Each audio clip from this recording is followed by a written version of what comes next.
Covalent जो bond बनता है वो एटॉमिक ऑर्बिटल की ओवरलैपिंग से बनेगा, और जो जब दो एटॉमिक ऑर्बिटल लीनियर ओवरलैप होते हैं तो बनता है सिग्मा बॉन्डिंग और एंटी बॉन्डिंग। सिग्मा जो बॉन्डिंग ऑर्बिटल होता है उसकी एनर्जी लो होती है, और जो सिग्मा एंटी बॉन्डिंग है, हाँ,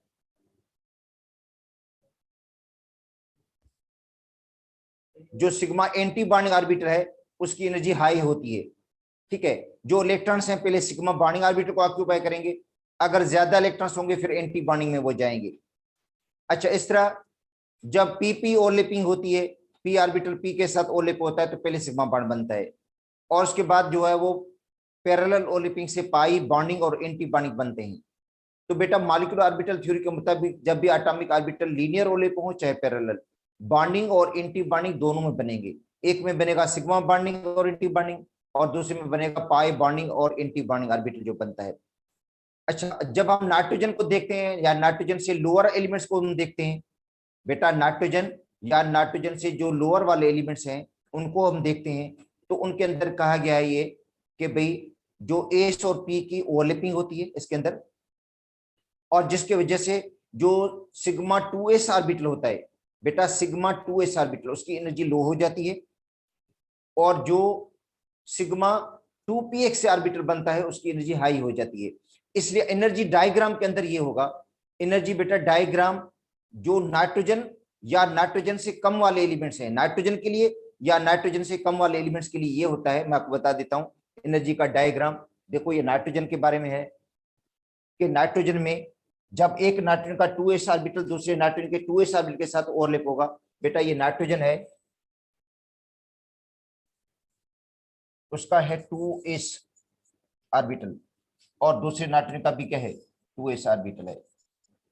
नाइट्रोजन का एटॉमिक नंबर ये है 7, 1s2 2s2 2px1 2py1 2pz1। ठीक है, तो ये वैलेंस ऑर्बिट है इनके, ये बेटा वैलेंस शेल है 2s और 2px। तो नाइट्रोजन के मॉलिक्यूल जब बनेगा तो 2s की ओवरलैपिंग 2s के साथ होगी। बेटा नाइट्रोजन का जब मॉलिक्यूल बनेगा तो एक नाइट्रोजन का 2s ऑर्बिटल और दूसरे नाइट्रोजन का भी 2s ऑर्बिटल आपस में ओवरलैप होंगे। तो अब देखो 2s में इलेक्ट्रॉन कितने, 2 हैं बेटा, 2s में 2 इलेक्ट्रॉन्स हैं। दूसरे नाइट्रोजन के भी 2s में कितने इलेक्ट्रॉन्स होंगे, 2 होंगे। क्या होगा, इनकी ओवरलैपिंग से क्या बनेगा, एक बनेगा बॉन्डिंग, ये सिग्मा बेटा 2s बना है, ये सिग्मा का 2s ऑर्बिटल है, बेटा ये सिग्मा है उसका 2s, ये बॉन्डिंग है। और ऊपर क्या बनेगा, हाई एनर्जी वाला सिग्मा स्टार, ये बेटा स्टार है 2s एंटी बॉन्डिंग। अब इलेक्ट्रॉन टोटल कितने हैं, टोटल 2 इसमें इलेक्ट्रॉन है, 2 इसके अंदर इलेक्ट्रॉन, तो 2 इसके अंदर जाएंगे इलेक्ट्रॉन और 2 ऊपर वाले में इलेक्ट्रॉन चले जाएंगे एंटी बॉन्डिंग के अंदर। बेटा 2 बॉन्डिंग में गए और 2 एंटी बॉन्डिंग में। देखो इसके अंदर भी 2 इलेक्ट्रॉन थे, इसके अंदर भी 2 इलेक्ट्रॉन थे, किसके, नाइट्रोजन के 2s में, क्योंकि नाइट्रोजन का जो मॉलिक्यूल बनता है उसके अंदर 2 नाइट्रोजन के एटम ओवरलैप होते हैं, मतलब 2 नाइट्रोजन एटम आपस में कंबाइन होते हैं। 2 नाइट्रोजन के जो एटॉमिक ऑर्बिटल्स हैं वो आपस में ओवरलैप होते हैं। एक नाइट्रोजन का 2s दूसरे नाइट्रोजन के 2s ऑर्बिटल के साथ ओवरलैप होगा, एक नाइट्रोजन का 2p दूसरे नाइट्रोजन के 2p के साथ ओवरलैप होगा। तो अब देखो बेटा ये है p,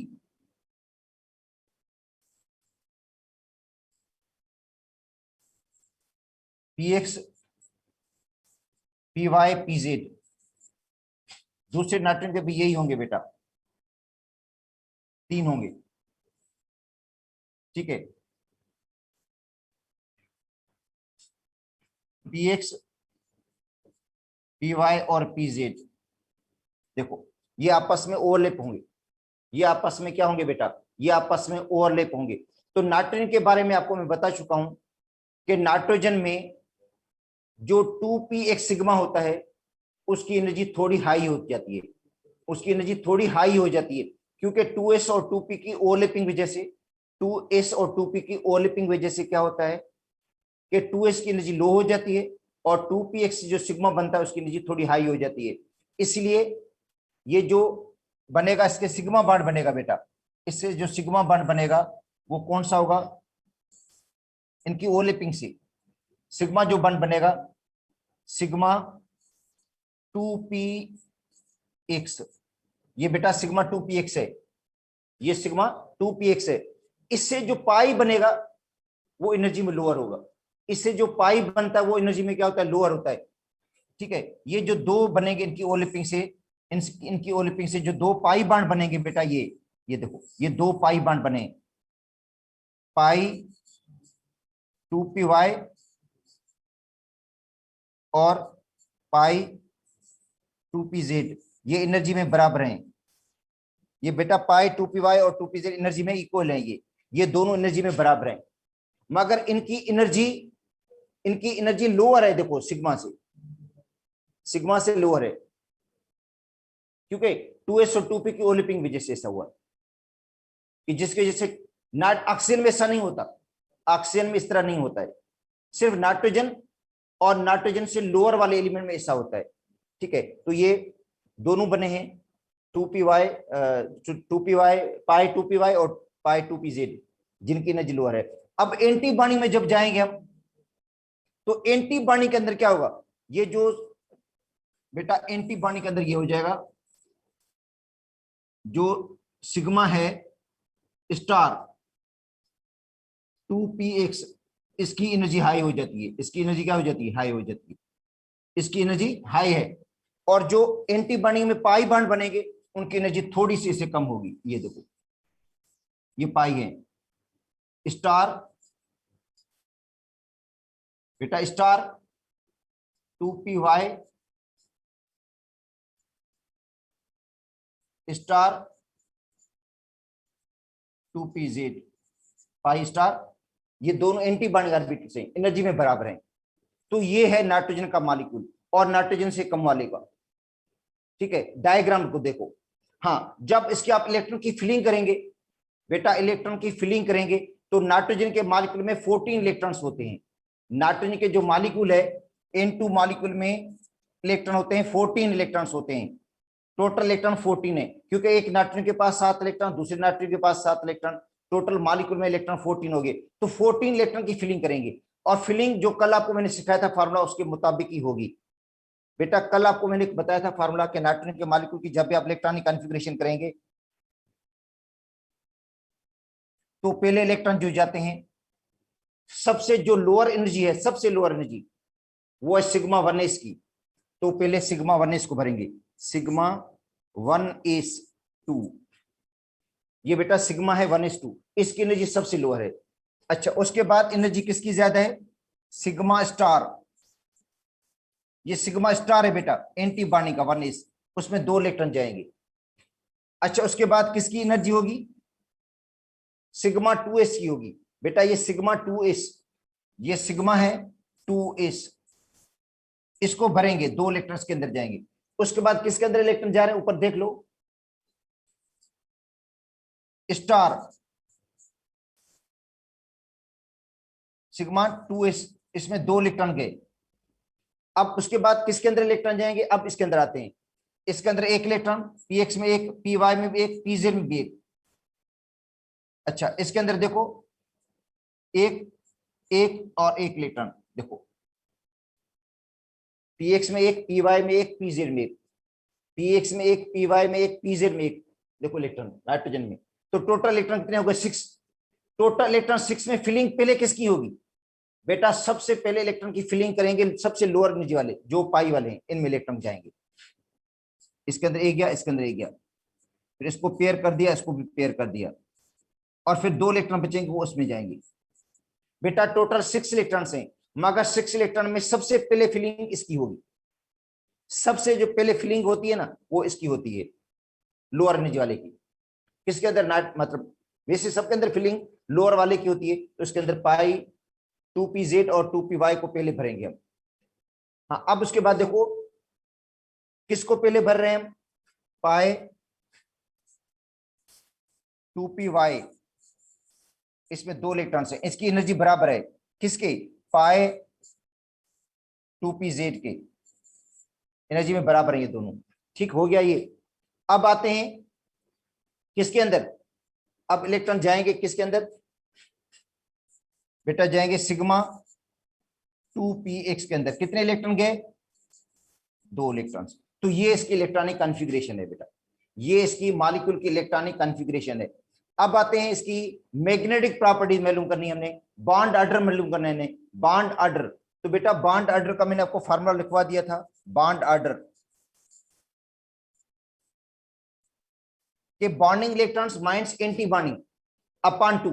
अब देखो एंटी बॉन्डिंग मतलब स्टार वाले इलेक्ट्रॉन, एंटी बॉन्डिंग वाले इलेक्ट्रॉन को मैं दूसरे लिख देता हूं, ये एंटी बॉन्डिंग इलेक्ट्रॉन्स हैं बेटा, ये एंटी बॉन्डिंग इलेक्ट्रॉन्स हैं, बाकी सारे बॉन्डिंग हैं।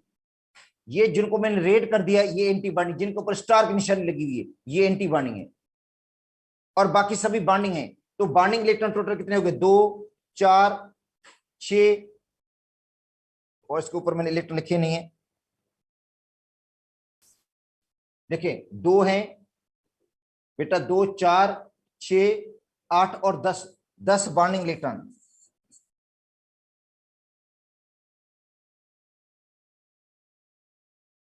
ठीक है बेटा, 10 इलेक्ट्रॉन किस में है? बॉन्डिंग में है। और एंटी बॉन्डिंग में कितने इलेक्ट्रॉन से? 4 डिवाइड बाय 2, तो 6 डिवाइड बाय 2 होगा 3 होगा, तो बॉन्ड ऑर्डर 3 हो जाएगा। इसका मतलब है नाइट्रोजन में ट्रिपल बॉन्ड बनेगा, नाइट्रोजन के अंदर बॉन्ड ट्रिपल होगा बेटा N2 मॉलिक्यूल के अंदर, ये बॉन्ड ऑर्डर 3 होगा। तो और सब इलेक्ट्रॉन पेयर्ड है, सब इलेक्ट्रॉन देखो कोई इलेक्ट्रॉन अनपेयर्ड नहीं है, तो N2 मॉलिक्यूल इज डायमैग्नेटिक।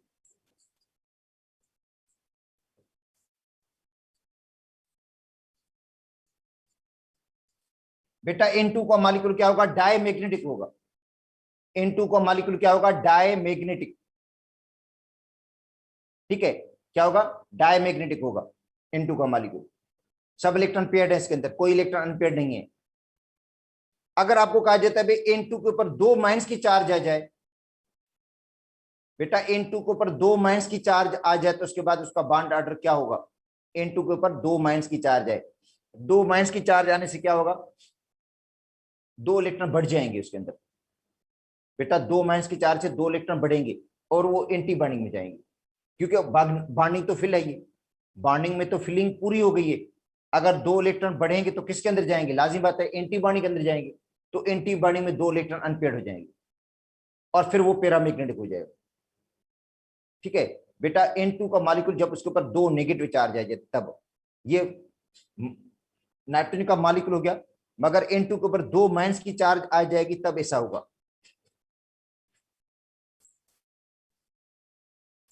ठीक है,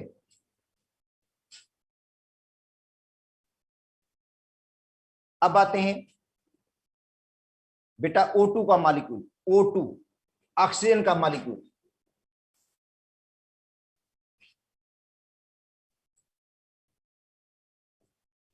अच्छा, molecular orbital theory of oxygen. तो ऑक्सीजन का एटॉमिक नंबर देखो बेटा क्या है? 8 है। 1s2 2s2 2px1 और 2px2 कर दो भले, 2py1 2pz1, ये हो गया। ठीक है, अब क्या होगा?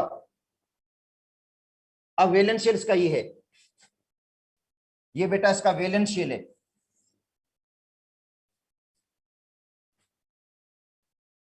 ये क्या है बेटा? इसका वैलेंस शेल है। अच्छा, ज्यादातर आपको मैं दोबारा बता देता हूं, 1 मिनट सॉरी, वापस हम जा रहे हैं। ज्यादातर केसेस में फर्क कोई नहीं पड़ेगा, मगर जो बॉन्डिंग इलेक्ट्रॉन को चूज किया जाता है वो सिर्फ वैलेंस इलेक्ट्रॉन को चूज किया जाता है बेटा, यही है। मतलब इसमें पूरी कॉन्फ़िगरेशन को नहीं देखते हैं बेटा, बॉन्ड ऑर्डर के लिए पूरी कॉन्फ़िगरेशन को नहीं देखते हैं, तो वैलेंस शेल को देखते हैं, 2s और 2 इलेक्ट्रॉन को। तो इस हिसाब से जवाब वही आएगा सेम। मैं आपको बता देता हूं, इसके अंदर थोड़ी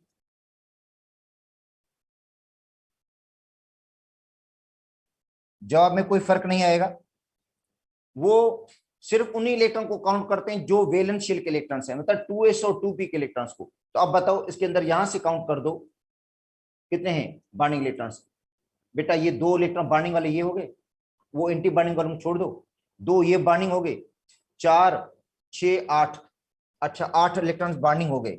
मैं आपको दोबारा बता देता हूं क्योंकि फेडरल की में इसी बात भी लिखी हुई थी, ठीक है बेटा ये 2 इलेक्ट्रॉन बॉन्डिंग, 4 6 और 8 इलेक्ट्रॉन बॉन्डिंग हो गए।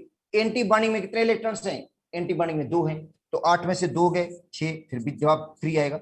जवाब तो 3 आ रहा है, पहले भी जवाब 3 आ रहा था, अभी भी जवाब 3 आएगा। मगर आपको मैं बता देता हूं कि वो जो मतलब फेडरल की बुक वाला कह रहा था कि सिर्फ काउंट उनको करो जो वैलेंस शेल में इलेक्ट्रॉन्स हैं, मतलब 2s और 2p के इलेक्ट्रॉन्स, 2s और जो 2p के इलेक्ट्रॉन्स हैं। किसके लिए? बॉन्ड ऑर्डर के लिए, ठीक है। अगर टोटल इलेक्ट्रॉन्स को काउंट करेंगे तो भी जवाब वही आ रहा है, अगर यहां से पूरी कन्फिग्यूरेशन को काउंट करोगे ना तो भी आंसर वही आ रहा है, ठीक है। मगर उन्होंने ज्यादातर इस तरह किया है, इसलिए मैं आपको बता देता हूं जवाब दोनों में सेम आ रहा है इसलिए।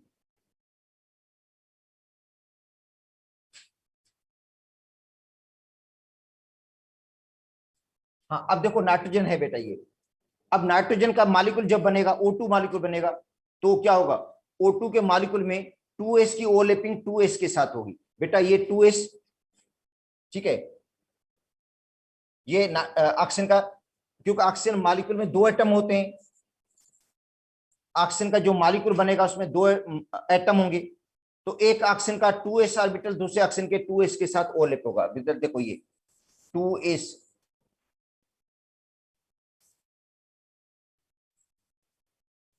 ये भी 2s है, इसके अंदर 2 इलेक्ट्रॉन्स हैं, दूसरे ऑक्सीजन के 2s में 2 इलेक्ट्रॉन्स होंगे, टोटल इलेक्ट्रॉन कितने होंगे? 4। ये ओवरलैपिंग होगी लीनियर इनकी, ये 2s ऑर्बिटल जा रहे हैं, 2s के साथ लीनियर ओवरलैप होगा, सिग्मा बॉन्ड बनेगा बेटा, इनकी ओवरलैपिंग लीनियर होगी, सिग्मा बॉन्ड बनेगा, ये सिग्मा बॉन्ड बन गया, सिग्मा 2s बॉन्डिंग हो गया, और ऊपर वाला क्या हो गया? एंटी बॉन्डिंग हो जाएगा, sigma star 2s anti bonding. अच्छा 2 इलेक्ट्रॉन इसके अंदर जाएंगे, 2 ऊपर वाले में जाएंगे, 2 इलेक्ट्रॉन ऊपर वाले में क्यों गए? टोटल इलेक्ट्रॉन 4 थे, एटॉमिक ऑर्बिटर में टोटल इलेक्ट्रॉन 4 थे, 2 इसके अंदर थे, 2 इसके अंदर, टोटल 4 इलेक्ट्रॉन, 2 नीचे जाएंगे, 2 ऊपर जाएंगे। हाँ अब क्या होगा बेटा? px, py और pz, px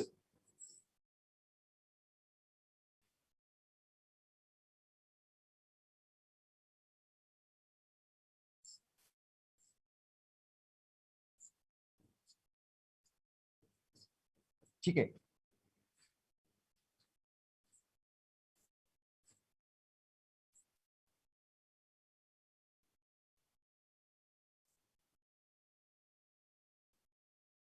अब इसमें इलेक्ट्रॉन को चेंज कर सकते हो आप लोग, अगर सपोज करें आप इलेक्ट्रॉन के अंदर आप चेंज कर दो तो कोई फर्क नहीं पड़ता।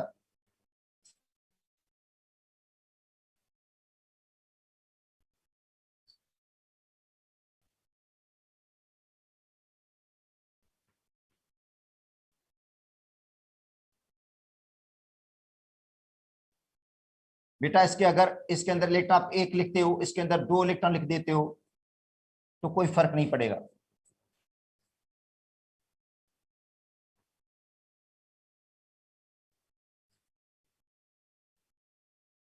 ठीक है, कोई फर्क नहीं पड़ेगा इसके लिखने से। और वैसे भी जो 2 एटॉमिक ऑर्बिटर होंगे वो पहले लीनियर ओवरलैप होंगे, जो 2 एटॉमिक ऑर्बिटर है वो पहले ओवरलैप होंगे लीनियर, और वो बनाएंगे सिग्मा बॉन्ड, ठीक है। इनके अंदर 2s और 2p की ओवरलैपिंग नहीं होगी, इसलिए जो सिग्मा बॉन्डिंग ऑर्बिटल बनेगा उसकी एनर्जी सबसे लोअर होगी। इसके अंदर जो सिग्मा बॉन्डिंग बनेगा पी पी ओवरलैपिंग से, वो उसकी एनर्जी में लोअर होगा, वो नाइट्रोजन की तरह नहीं होगा, वो बेटा नाइट्रोजन की तरह नहीं होगा, ठीक है। इसके अंदर क्या होगा? जो सिग्मा बनेगा बेटा, सिग्मा 2px बनेगा, वो एनर्जी में लोअर होगा, सिग्मा 2px एनर्जी में देखो लोअर है। और जो बाकी 2 पाई बॉन्ड बनेंगे बॉन्डिंग ऑर्बिटर, वो एनर्जी में थोड़े हाई होंगे, ये 2py पाई 2py और पाई 2pz, ये एनर्जी में इक्वल है, ये बेटा एनर्जी में बराबर है, इनकी एनर्जी बराबर है, मगर देखो फर्क है एनर्जी का, जो सिग्मा 2px इसकी एनर्जी लोअर है, और जबकि इससे पहले जो आप पढ़ कर आए थे इसके अंदर देखो, ये जो सिग्मा 2px एनर्जी में थोड़ा हाई है, किसके अंदर, नाइट्रोजन के अंदर या नाइट्रोजन से लोअर वाले एलिमेंट्स के अंदर। और वो जो केस था ये किसके अंदर है बेटा, ऑक्सीजन या ऑक्सीजन से हाई वाले एटम के अंदर। और ये क्या बनेगा बेटा, ये बनेगा एंटी बॉन्डिंग का, anti bonding, anti bonding 2px, ये एंटी बॉन्डिंग 2px है सिग्मा बेटा, ये सिग्मा 2px एंटी बॉन्डिंग हो गया। और जो पाई बनेंगे बेटा, ये देखो ये क्या है, पाई है, पाई एंटी बॉन्डिंग 2py, और ये क्या है बेटा, पाई है एंटी बॉन्डिंग 2pz, ये एनर्जी में इक्वल है, एनर्जी में क्या है, इक्वल है। ठीक है, अब ऑक्सीजन में टोटल इलेक्ट्रॉन, पी में टोटल 4 इलेक्ट्रॉन्स हैं, ऑक्सीजन के पी में टोटल कितने इलेक्ट्रॉन्स है बेटा, 4 इलेक्ट्रॉन्स, इसके अंदर 4, के अंदर क्या होगा फिर, होगा ये कि पहले इसकी फिलिंग करेंगे, 2 इलेक्ट्रॉन्स के अंदर जाएंगे, फिर इसकी फिलिंग करेंगे हम सिंगल सिंगल इलेक्ट्रॉन्स, फिर इनको पेयर बनाएंगे तो टोटल इलेक्ट्रॉन 6 हो गए। मगर ऑक्सीजन में टोटल इलेक्ट्रॉन 8 हैं, टोटल इलेक्ट्रॉन 8 है बेटा, P4 है, 4 और 4 इलेक्ट्रॉन 8 हैं, तो 2 ऊपर जाएंगे, 2 जाएंगे एंटी बॉन्डिंग के अंदर, और वो दोनों क्या होंगे, अनपेयर्ड होंगे, दोनों इलेक्ट्रॉन अनपेयर्ड होंगे। तो इसका मतलब है ऑक्सीजन का मॉलिक्यूल पैरामैग्नेटिक हो जाएगा। तो अब देखो इसका बॉन्ड ऑर्डर क्या होगा। अच्छा पहले इसकी इलेक्ट्रॉनिक कॉन्फ़िगरेशन करते हैं, उसके बाद बॉन्ड ऑर्डर निकालते हैं बेटा। O2 की इलेक्ट्रॉनिक कॉन्फ़िगरेशन, हाँ O2 की जब इलेक्ट्रॉनिक कॉन्फ़िगरेशन करेंगे तो पहले सबसे जो लोअर एनर्जी वाला होता है 1s होता है, सिग्मा 1s, ये क्या होगा बेटा, सिग्मा 1s होगा, उसकी एनर्जी लोअर होगी। उसके बाद क्या होगा, क्योंकि 1s की जब 1s के साथ ओवरलैपिंग होती है तो एक एंटी बॉन्डिंग भी बनता है, एक बॉन्डिंग और एक एंटी बॉन्डिंग बनेगा। ठीक है, उसके बाद किसको फिल करेंगे, इनको, यह सिग्मा 2s, ये बेटा सिग्मा है 2s, ये सिग्मा 2s है, बॉन्डिंग 2 इलेक्ट्रॉन गए। उसके बाद किसको भरेंगे हम, एंटी बॉन्डिंग को, स्टार लगा दिया मैंने, 2s में 2 इलेक्ट्रॉन गए। अब उसके बाद किसको फिल करेंगे, उसके बाद देखो सिग्मा 2px है, देखो जो एनर्जी में लोअर है सबसे पहले, इसको भरेंगे हम। अच्छा उसके बाद किसको भरेंगे, ये दोनों बराबर हैं, पाई 2py पाई 2pz, ये एनर्जी में इक्वल है बेटा, एनर्जी में बराबर है, इक्वल एनर्जी है दोनों की।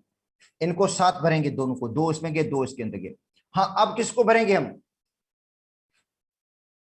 किसको भरेंगे बेटा, पाई 2py पाई स्टार और पाई 2pz, ये दोनों एनर्जी में बराबर हैं, इनके अंदर एक एक इलेक्ट्रॉन जाएगा। इसका मतलब है O2 का मॉलिक्यूल पैरामैग्नेटिक है।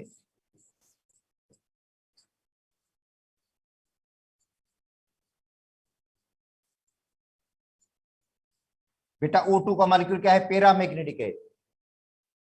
ठीक है, और क्या होगा फिर, 2 इलेक्ट्रॉन्स मौजूद हैं अनपेयर के अंदर, एंटी बॉन्डिंग के अंदर 2 अनपेयर इलेक्ट्रॉन्स।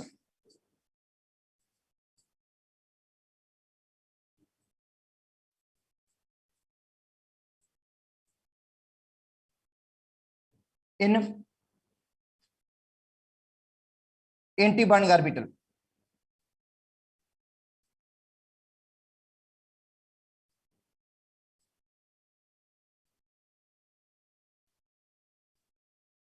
दो इलेक्ट्रॉन एंटी बॉन्डिंग में मौजूद हैं, कौन से, पाई 2py और 2pz में मौजूद हैं। ठीक है, अब आते हैं इसका बॉन्ड ऑर्डर क्या होगा।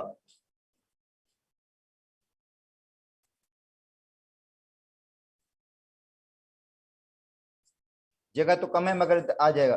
बॉन्ड ऑर्डर क्या होगा बेटा, bonding electron minus anti bonding. अच्छा तो अगर आप फेडरल के हिसाब से चलेंगे तो वो कहता है जो वैलेंस ऑर्बिट है 2s और 2p के इलेक्ट्रॉन को काउंट कर दो, बस 2s और 2p के इलेक्ट्रॉन को काउंट कर दो बॉन्ड ऑर्डर के लिए। तो बॉन्ड ऑर्डर में ये बॉन्डिंग है इलेक्ट्रॉन, ये बेटा इलेक्ट्रॉन बॉन्डिंग, वो ऊपर एंटी बॉन्डिंग काउंट ही नहीं करता मैं। 2 इलेक्ट्रॉन बॉन्डिंग हो गए, 4 6 8, 8 इलेक्ट्रॉन बॉन्डिंग हो गए। और एंटी बॉन्डिंग में टोटल कितने इलेक्ट्रॉन हो गए भाई? एंटी बॉन्डिंग में 2 ये हो गए और 2 ये एंटी बॉन्डिंग में मौजूद है, 4 इलेक्ट्रॉन एंटी बॉन्डिंग में है। डिवाइड बाय 2 तो क्या आएगा? 2 आएगा। तो इसका मतलब है इसके अंदर डबल बॉन्ड बनेगा, तो ऑक्सीजन का बॉन्ड ऑर्डर 2 होगा। बेटा ऑक्सीजन का जो बॉन्ड ऑर्डर है वो 2 है bond order.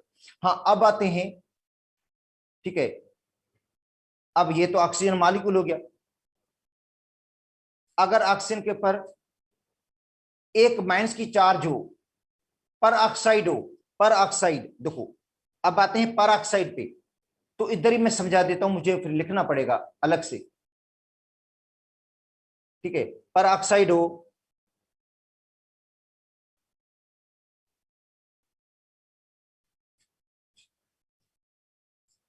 O2 minus 2, O2 minus 1, O2 minus 1 का मतलब है सुपर ऑक्साइड, सॉरी पर ऑक्साइड नहीं, सुपर ऑक्साइड।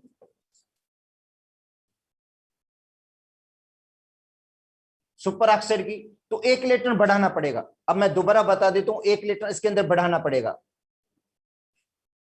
फिर मैं इसको मिटा दूंगा इलेक्ट्रॉन को, मगर 1 इलेक्ट्रॉन आपको इजाफी लिखना पड़ेगा इसके अंदर। बेटा पर ऑक्साइड में क्या होता है कि 1 इलेक्ट्रॉन बढ़ेगा, अब 1 इलेक्ट्रॉन बढ़ेगा तो क्या होगा? जहर ऊपर जाएगा, ये हो जाएगा। फिर भी ये पैरामैग्नेटिक है, ये मैंने पर ऑक्साइड की वजह से इलेक्ट्रॉन लिखा है बेटा, इसको मैं मिटा दूंगा आगे चलकर, मगर ये पर ऑक्साइड की वजह से मैंने इलेक्ट्रॉन लिखा है कि पर ऑक्साइड की कॉन्फ़िगरेशन ये हो जाती है, ठीक है। पर ऑक्साइड में मैं आपको दोबारा बता देता हूं, ये मुझे मिटाना पड़ेगा इधर, क्योंकि फिर आप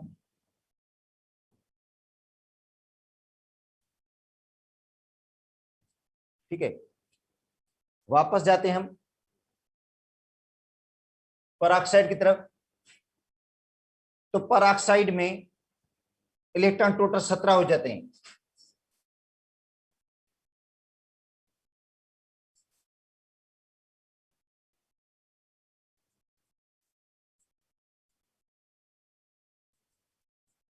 सत्रह इलेक्ट्रॉन है बेटा, पर ऑक्साइड के अंदर इलेक्ट्रॉन कितने हैं? 17 हैं। 17 इलेक्ट्रॉन की कॉन्फ़िगरेशन करनी पड़ेगी, ठीक है। कैसे? सिग्मा 1s में 2 गए, उसके बाद सिग्मा 1s एंटी बॉन्डिंग में 2 इलेक्ट्रॉन जाएंगे, उसके बाद क्या होगा? 2s, बेटा सिग्मा 2s इसमें 2 इलेक्ट्रॉन जाएंगे, उसके बाद क्या होगा?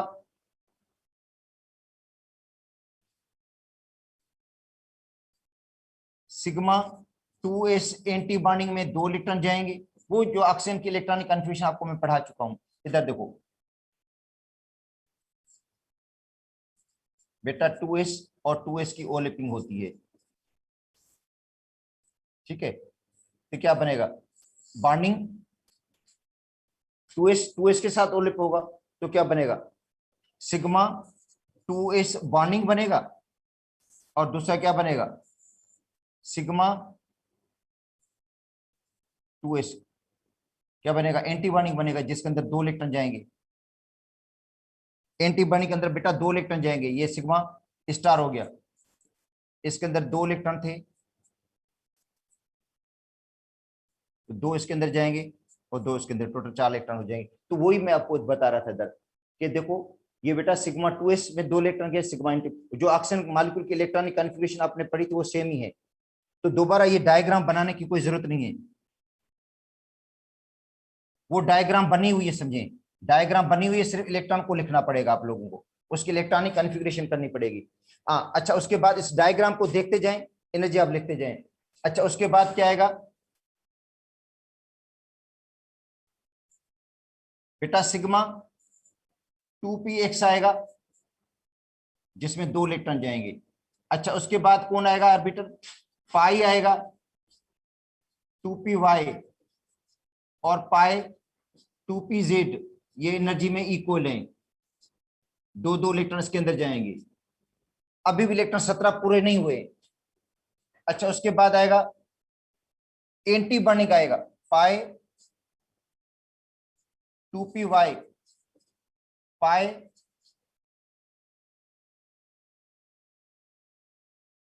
2pz, ये एनर्जी में बराबर है बेटा। ठीक है, अब मैं आ जाता हूं उसी वापस, इसको देखो, ये सेम डायग्राम होगी बेटा। देखो सिग्मा 2px आएगा, उसके बाद पाई 2py 2pz आएगा। ठीक है,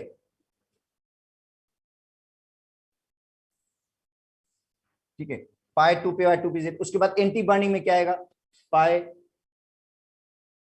एंटी बॉन्डिंग में स्टार 2py और 2pz की एनर्जी बराबर है। तो इसमें 16 इलेक्ट्रॉन थे बेटा, ऑक्सीजन मॉलिक्यूल जिसके अंदर 16 इलेक्ट्रॉन थे। अब पराऑक्साइड में 17 इलेक्ट्रॉन हैं। 17 इलेक्ट्रॉन का मतलब 1 इलेक्ट्रॉन इसमें इजाफी जाएगा। तो ऑक्सीजन की जो इलेक्ट्रॉन कन्फिग्रेशन आपने की थी बिल्कुल सेम होगी, सिर्फ इसमें 1 इलेक्ट्रॉन बढ़ाना पड़ेगा आप लोगों को। 1 इलेक्ट्रॉन बेटा इजाफी लिखना पड़ेगा इसके अंदर आपको बस।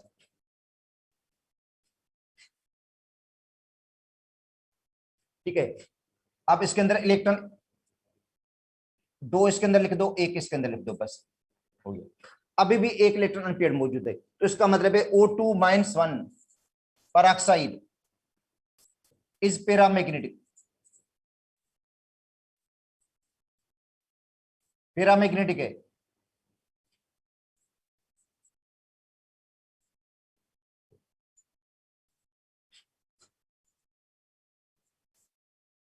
एक इलेक्ट्रॉन अनपेयर्ड है इसके अंदर, एंटी बॉन्डिंग के अंदर।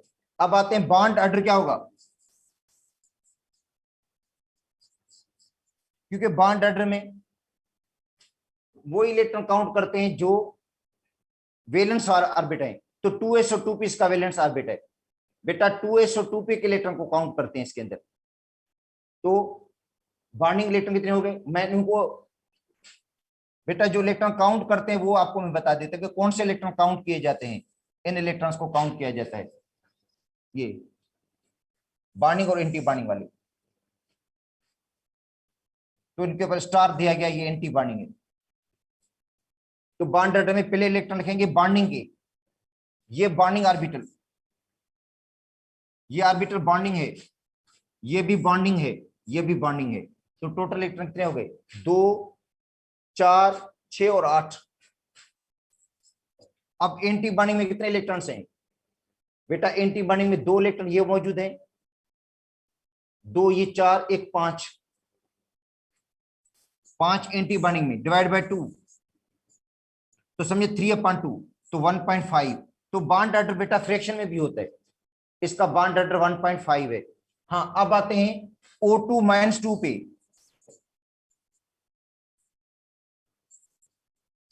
पेरोक्साइड पे, तो पेरोक्साइड में बाकी सेम इलेक्ट्रॉनिक कॉन्फ़िगरेशन होगी, अब लिखने की जरूरत ही नहीं है मुझे।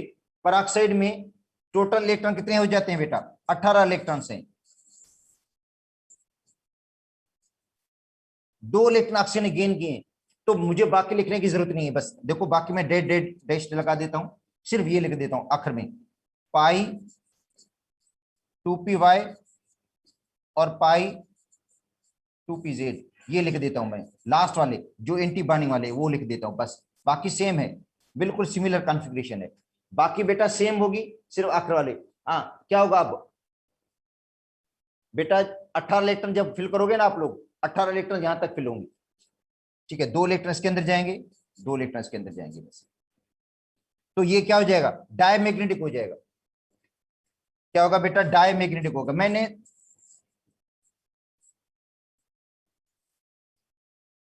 बस यहां से स्टार्ट किया है, मैंने स्टार्ट किया है σ1s2 से। ठीक है बेटा, यहां से स्टार्ट किया, आखिर में यहां गया। तो डायमैग्नेटिक। बॉन्ड ऑर्डर क्या होगा इसका,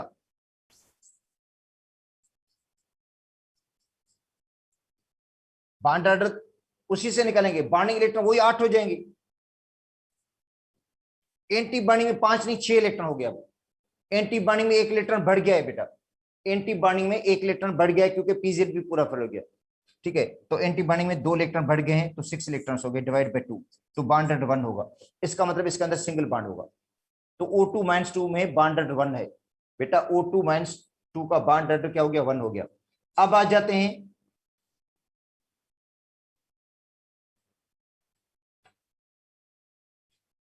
O2 प्लस 1 पे O2 प्लस 1 में इलेक्ट्रॉन कितने होंगे?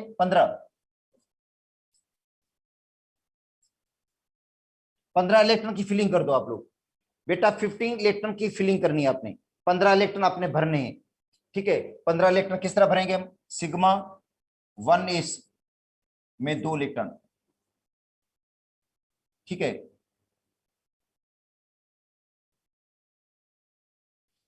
इसकी एनर्जी लो है। उसके बाद किसकी एनर्जी ज्यादा होगी? इससे एनर्जी जो एंटी बॉन्डिंग है इसकी एनर्जी ज्यादा है, 1s2, इसमें 2 इलेक्ट्रॉन जाएंगे। तो बेटा ये सिग्मा 1s, उसमें 2 इलेक्ट्रॉन गए, और एंटी बॉन्डिंग के सिग्मा 1s में 2 इलेक्ट्रॉन गए। ठीक, उसके बाद किसको फिल करेंगे हम? सिग्मा 2s, उसमें 2 इलेक्ट्रॉन जाएंगे। अच्छा, उसके बाद इसका एंटी बॉन्डिंग होगा, सिग्मा 2s इसका एंटी बॉन्डिंग ऑर्बिटल होगा, जो आपको बता चुका हूं।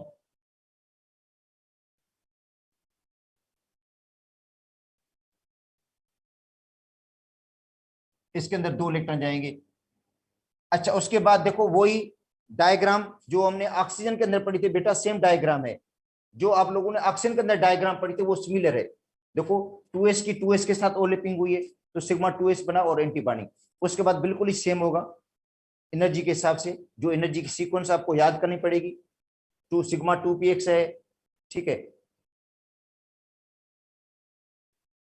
तो इसके अंदर वही सेम सीक्वेंस होगी, सिग्मा 2px, इसमें 2 इलेक्ट्रॉन जाएंगे। अच्छा, उसके बाद कौन आएगा बेटा? पाई 2py और पाई 2pz, ये एनर्जी में बराबर है, एनर्जी में इक्वल है। हाँ, इलेक्ट्रॉन को काउंट करो भाई, इलेक्ट्रॉन 16 के 15 हो ना जाए। 2 4 6 8, 2 है, 4 है, 6 है, 8 है, 10 है। 10 के बाद इलेक्ट्रॉन कितने हो जाएंगे बेटा? 2 इसके अंदर गए, 2 इसके अंदर गए, 14 इलेक्ट्रॉन्स हो गए। अब उसके बाद किसको लिखेंगे? एंटी बॉन्डिंग को लिखेंगे, पाई 2py और पाई 2pz, ये एंटी बॉन्डिंग आर्बिटर से, जिनके ऊपर मैं स्टार लगा देता हूं। 2 आर्बिटर से एंटी बॉन्डिंग है बेटा। अब इनके अंदर इलेक्ट्रॉन की फिलिंग कैसे होगी? या इसके अंदर इलेक्ट्रॉन फिल कर दो या उसके अंदर इलेक्ट्रॉन फिल कर दो। तो ये बेटा इलेक्ट्रॉनिक कॉन्फ़िगरेशन थी, क्योंकि 15 इलेक्ट्रॉन को फिल करना, सीक्वेंस वही ऑक्सीजन वाली है, 15 इलेक्ट्रॉन को फिल करेंगे। इसका मतलब है O2 प्लस 1 पेरा मैग्नेटिक है, अनपेयर इलेक्ट्रॉन मौजूद है इसके अंदर एक। ठीक है,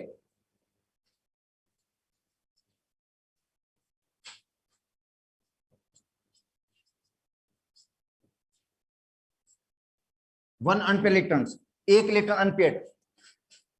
अच्छा, अब इसका बॉन्ड ऑर्डर क्या होगा बेटा? बॉन्ड ऑर्डर होगा बॉन्डिंग माइनस एंटी बॉन्डिंग।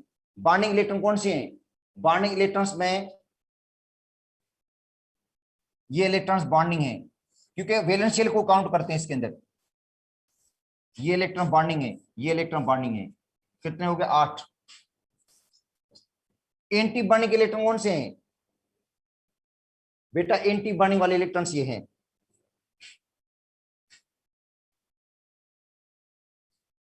ये एंटी बॉन्डिंग इलेक्ट्रॉन्स हैं। ये एंटी बॉन्डिंग का इलेक्ट्रॉन हो गए 2, और ये 1, ये एंटी बॉन्डिंग इलेक्ट्रॉन्स है। ठीक है, तो 3 इलेक्ट्रॉन्स एंटी बॉन्डिंग के हो गए, डिवाइड बाय 2। तो बॉन्ड ऑर्डर क्या हो जाएगा बेटा? 2.5 हो गया। बॉन्ड ऑर्डर इसका 2.5 है, तो इसका मतलब है इसका जो बॉन्ड है ये ऑक्सीजन मॉलिक्यूल से स्टेबल है। O2 प्लस 1 ऑक्सीजन मॉलिक्यूल से ज्यादा स्टेबल है, बॉन्ड ऑर्डर ज्यादा है। हाँ, अब आते हैं O2 प्लस 2 पे, तो क्या हो जाएगा बेटा? अब कन्फ्यूजन पूरी नहीं लिखूंगा मैं, सिग्मा 1s से स्टार्ट करता हूं मैं। ठीक, और टोटल इलेक्ट्रॉन्स कितने हो जाएंगे? 14 इलेक्ट्रॉन्स है टोटल, वो आपने फिल करने, 2 इलेक्ट्रॉन्स ने लूज कर दिए। अच्छा 14 इलेक्ट्रॉन्स कहां पे खत्म हो जाएंगे? आखिर पे किस पे खत्म होंगे बेटा? पाई 2p y और पाई 2p z पे खत्म हो जाएंगे 14 इलेक्ट्रॉन्स। ठीक है भाई, ये इलेक्ट्रॉन्स 14 खत्म हो गए यहाँ पे, यहां से शुरू की और यहाँ पे खत्म। अच्छा अब क्या हो जाएगा इसका? डायमैग्नेटिक है।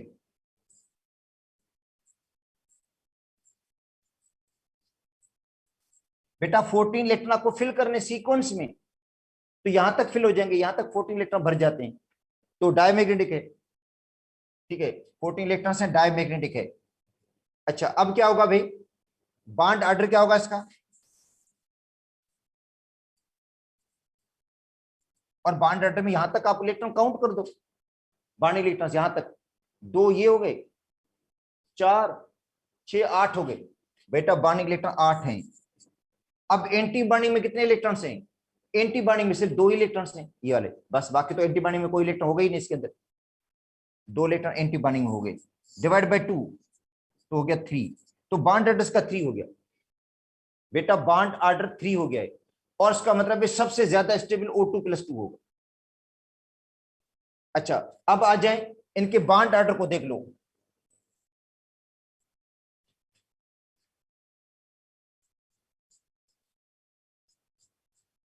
बॉन्ड ऑर्डर O2+2, इसका बेटा बॉन्ड ऑर्डर 3 है, ज्यादा है बॉन्ड ऑर्डर। अच्छा O2+1,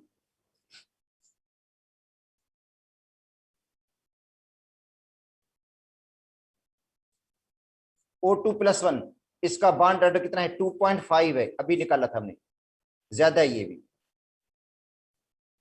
अच्छा उसके बाद है O2 जिसका बॉन्ड ऑर्डर 2 है। उसके बाद है O2-1 पेरोक्साइड जिसका बॉन्ड ऑर्डर 1.5 है। और उसके बाद आखिर में आता है O2-2 जिसका बॉन्ड ऑर्डर है 1। कितना बेटा? Bond order 1। ठीक है, अगर स्टेबिलिटी के हिसाब से कहा जाए तो मोर बॉन्ड ऑर्डर,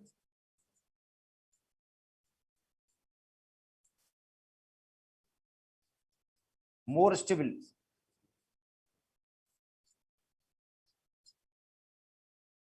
बेटा जितना बॉन्ड ऑर्डर ज्यादा होगा उतनी स्टेबिलिटी भी ज्यादा होगी, जितना ज्यादा बॉन्ड ऑर्डर है ना उतना स्टेबिलिटी ज्यादा है। तो स्टेबिलिटी क्या हो जाएगी? O2+2 more stable then O2+1 से। उसके बाद क्या है? O2 फिर O2-1, उसके बाद है O2-2। इसका मतलब है जो पेरोक्साइड है बेटा वो क्या होगा? लीस्ट स्टेबल होगा। इसके अंदर देखो, ये देखो, ये बॉन्ड ऑर्डर। अब आते हैं बॉन्ड लेंथ पे। बेटा बॉन्ड लेंथ उसकी ज्यादा होती है जिसका बॉन्ड ऑर्डर कम होता है। बेटा बॉन्ड लेंथ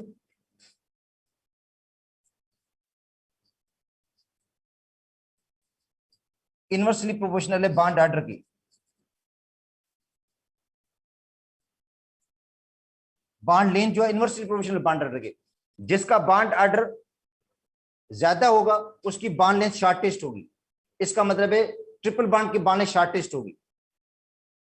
तो बेटा बॉन्ड लेंथ जो है वो इनवर्सली प्रोपोर्शनल बॉन्ड ऑर्डर की। तो बॉन्ड लेंथ का ऑर्डर क्या हो जाएगा? बॉन्ड लेंथ का ऑर्डर ये हो जाएगा O2-2 की बॉन्ड लेंथ लार्जर होगी। बेटा बॉन्ड लेंथ क्या होगी? O2-2 की लार्जर होगी, लॉन्गर बॉन्ड लेंथ होगी। उसके बाद O2-1, उसके बाद O2 होगा, O2+1 होगा, O2+2 होगा। इसकी बॉन्ड शॉर्टेस्ट होगी O2+2 की, क्योंकि ट्रिपल बॉन्ड है उसके अंदर और इसके अंदर सिंगल बॉन्ड है। तो ये बॉन्ड ऑर्डर बॉन्ड लेंथ। ठीक है, हाँ इसके अलावा और कोई मॉलिक्यूल पूछे जाए आपसे तो इलेक्ट्रॉन को काउंट कर दो। बेटा कार्बन मोनोऑक्साइड है तो कार्बन मोनोऑक्साइड में 6 + 8 14 इलेक्ट्रॉन्स है ना,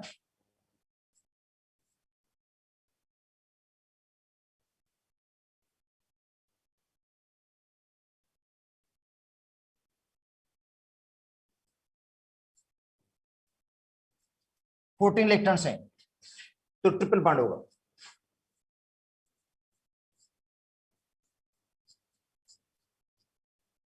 बॉन्ड ऑर्डर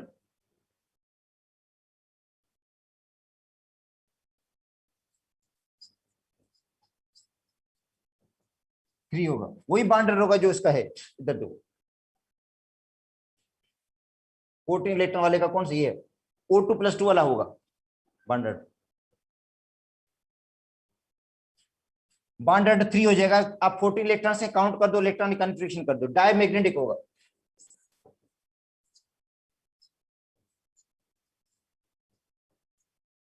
NO का क्या होगा बॉन्ड ऑर्डर, NO का 7+8, 15 इलेक्ट्रॉन्स हैं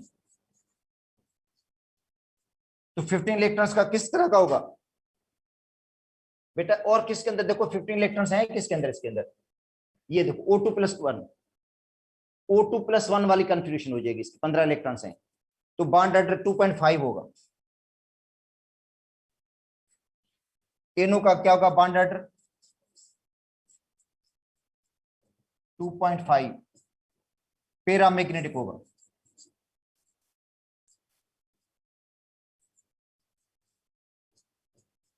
पैरामैग्नेटिक होगा बेटा। 15 इलेक्ट्रॉन से 15 इलेक्ट्रॉन्स को काउंट करेंगे इलेक्ट्रॉनिक कन्फिग्रेशन की मॉलिक्यूलर ऑर्बिटल थ्योरी के हिसाब से, तो एक इलेक्ट्रॉन अनपेयर्ड हो जाएगा और बॉन्ड ऑर्डर 2.5 हो जाएगा NO का। ठीक है, तो ये है मॉलिक्यूलर ऑर्बिटल थ्योरी। तो बेटा चैप्टर, अब उसके अंदर एक टॉपिक और है बेटा, बॉन्ड एनर्जी, जो इसके अंदर ज्यादा डिटेल में लिखा हुआ है। देखो बॉन्ड एनर्जी ज्यादा डिटेल में है इसके अंदर। देखो जो बॉन्ड एनर्जी जिन चीजों पे डिपेंड करती है वो सारे फैक्टर हमने पढ़ लिए हैं कि बॉन्ड एनर्जी बेटा अमाउंट ऑफ एनर्जी है required to break the bond, bond को तोड़ने की एनर्जी, या बॉन्ड जब बनेगा तो बॉन्ड बनने के जो दौरान जो एनर्जी रिलीज होगी इस एनर्जी को हम कहते हैं बॉन्ड एनर्जी। तो अब आते हैं बॉन्ड एनर्जी कौन से फैक्टर पे डिपेंड करती है बेटा, बॉन्ड एनर्जी डिपेंड करती है साइज ऑफ द एटम पे। देखो बॉन्ड एनर्जी डिपेंड किस पे करती है, एटम के साइज पे। अगर एटम का साइज छोटा है तो एटम क्लोज होंगे, बॉन्ड लेंथ कम होगी, और बॉन्ड ज्यादा मजबूत होगा और बॉन्ड एनर्जी बढ़ जाएगी। तो इसका मतलब है जितना एटम का साइज छोटा होगा बेटा, एटम का साइज जितना स्मॉल है तो बॉन्ड एनर्जी उतनी ज्यादा होती है। जितना एटम का साइज छोटा होगा बॉन्ड एनर्जी उतनी ज्यादा होगी, क्योंकि शॉर्टेस्ट बॉन्ड लेंथ हो जाएगी, और बॉन्ड लेंथ शॉर्टेस्ट की वजह से बॉन्ड एनर्जी की वैल्यू बढ़ जाती है। ठीक है, अब उसके बाद बॉन्ड एनर्जी डिपेंड करती है बॉन्ड की पोलरिटी पे। बॉन्ड की पोलरिटी, तो जिस बॉन्ड की ज्यादा पोलरिटी होगी उसकी बॉन्ड एनर्जी भी ज्यादा होगी बेटा। बॉन्ड की पोलरिटी, अच्छा बॉन्ड की पोलरिटी डिपेंड करती है इलेक्ट्रॉन के डिफरेंस पे, तो इसका मतलब है बॉन्ड एनर्जी इलेक्ट्रॉन नेगेटिविटी पे भी डिपेंड करती है बेटा। बॉन्ड एनर्जी डिपेंड करती है इलेक्ट्रॉन के डिफरेंस पे, बॉन्ड एनर्जी डिपेंड करेगी इलेक्ट्रोनेगेटिविटी के डिफरेंस पे। जितना इलेक्ट्रॉन का डिफरेंस ज्यादा होगा, जितना इलेक्ट्रॉन का डिफरेंस ज्यादा होगा बॉन्ड उतना ज्यादा पोलर होगा, और बॉन्ड एनर्जी की वैल्यू उतनी बढ़ेगी, बॉन्ड एनर्जी की वैल्यू उतनी ज्यादा होगी। ठीक है, बॉन्ड एनर्जी डिपेंड करती है बॉन्ड लेंथ पे। जितनी बॉन्ड लेंथ शॉर्टेस्ट होगी बॉन्ड लेंथ जितनी बढ़ेगी। जो मल्टीपल बॉन्ड्स होते हैं, डबल और ट्रिपल बॉन्ड बेटा, जो डबल बॉन्ड और ट्रिपल बॉन्ड होते हैं उनकी बॉन्ड लेंथ शॉर्ट होती है। जो मल्टीपल बॉन्ड होते हैं डबल ट्रिपल बॉन्ड, जैसे कार्बन कार्बन ट्रिपल बॉन्ड तो उसकी बॉन्ड एनर्जी ज्यादा है डबल बॉन्ड से, डबल बॉन्ड की एनर्जी ज्यादा है सिंगल बॉन्ड से, क्योंकि जो ट्रिपल बॉन्ड होता है उनकी बॉन्ड लेंथ शॉर्टेस्ट होती है। शॉर्टेस्ट बॉन्ड लेंथ की वजह से उनकी जो एनर्जी है वो बढ़ जाती है। ठीक है, तो बेटा ये जो टॉपिक थे, अच्छा बॉन्ड एनर्जी डिपेंड करती है आयनिक करेक्टर पे, वही जब आयनिक करेक्टर डिपेंड करता है इलेक्ट्रॉन के डिफरेंस पे, तो बॉन्ड एनर्जी डिपेंड करती है आयनिक करेक्टर पे। आयनिक करेक्टर तो आपको मैं पढ़ा चुका हूं, आयनिक करेक्टर जितना ज्यादा होगा, और आयनिक करेक्टर डिपेंड करता है इलेक्ट्रॉन के डिफरेंस पे। जितना इलेक्ट्रॉन का डिफरेंस ज्यादा होगा उतना आयनिक करेक्टर ज्यादा होगा, और जितना आयनिक करेक्टर ज्यादा होगा उतनी बॉन्ड एनर्जी ज्यादा होगी। तो बेटा ये सारी चीजें इसके अंदर हैं, बॉन्ड लेंथ भी है, इलेक्ट्रॉन का डिफरेंस भी है, और कुछ वैल्यूज भी दी गई हैं बॉन्ड एनर्जी की, मॉलिक्यूल्स की बॉन्ड एनर्जी की वैल्यूज दी गई हैं। अब उनमें आपको बता दूं, हेलोजेंस की बॉन्ड एनर्जी इंपॉर्टेंट है। जो बॉन्ड एनर्जी जिनकी एम है, जिनकी वैल्यू आपको याद करनी है बेटा बॉन्ड एनर्जी की, मैं आपको बता देता हूं, वो याद कर लो, जरूरी है, आ भी सकती है ये बॉन्ड एनर्जी।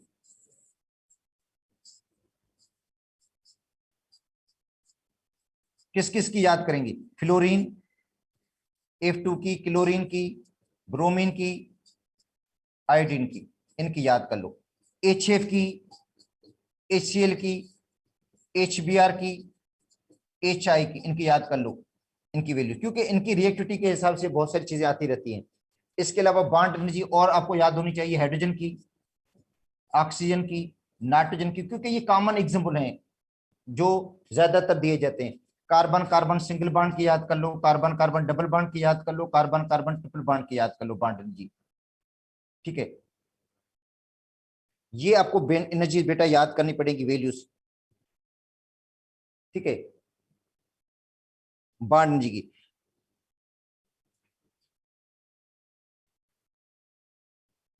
तो ये सारे फैक्टर्स के अंदर आ जाते हैं। उसके बाद डायपोल मूवमेंट, देखो बेटा डायपोल मूवमेंट एक्चुअली टॉपिक में है नहीं, डायपोल मूवमेंट एक्चुअली सिलेबस के अंदर नहीं है, मगर डायपोल मूवमेंट हालांकि अहम भी है, क्योंकि मॉलिक्यूल की पोलैरिटी का पता तो डायपोल मूवमेंट से चलता है। देखो डायपोल मूवमेंट है measurement of the polarity of molecule, molecule की पोलैरिटी के मेजरमेंट को हम कहते हैं डायपोल मूवमेंट। मॉलिक्यूल की जो पोलैरिटी है उसकी मूवमेंट को हम क्या कहते हैं बेटा? Dipole movement. अगर दो एटम है, दो एटम बॉन्डेड हैं, तो डायपोल मूवमेंट डिपेंड करती है आयनिक करेक्टर पे, डायपोल मूवमेंट डिपेंड करती है इलेक्ट्रॉन के डिफरेंस पे। जितना इलेक्ट्रॉन का डिफरेंस ज्यादा होगा उतनी डायपोल मूवमेंट ज्यादा होगी। बेटा जितना इलेक्ट्रॉन का डिफरेंस ज्यादा है डायटोमिक मॉलिक्यूल में, तो डायपोल मूवमेंट जो होगी वो उतनी ज्यादा होगी। मैं आपको बता देता हूं डायपोल मूवमेंट के हवाले से थोड़ा कुछ, क्योंकि कोई ऐसे सिंपल क्वेश्चन भी आ सकता है। ठीक है, तो HF की डायपोल मूवमेंट ज्यादा है HCl से, HCl की ज्यादा है HBr से, HBr की ज्यादा है HI से। तो बेटा HF की डायपोल मूवमेंट ज्यादा है क्योंकि इसमें इलेक्ट्रॉन का डिफरेंस ज्यादा है, ये ज्यादा पोलर है। और डायपोल मूवमेंट क्या है? Measurement of the polarity of molecule, molecule की पोलैरिटी की मेजरमेंट है। When polar molecules are placed in electric field, when polar molecules are placed in electric field they orient, the extent of orientation is called dipole movement. Polar molecules को electric field में रखेंगे तो वो Orient करते हैं, और orientation की extent को हम क्या कहते हैं? डायपोल मूवमेंट कहते हैं। और डायपोल मूवमेंट को म्यू से शो करते हैं, म्यू बराबर होता है E into D, E into D. E का मतलब है चार्ज एट ईच पोल, और डी का मतलब है डिस्टेंस बिटवीन टू पोल। अब देखो HF है, तो HF के ऊपर चार्जेस हैं बेटा, इसके ऊपर पॉजिटिव चार्ज, इसके ऊपर नेगेटिव पार्शियल नेगेटिव चार्ज है।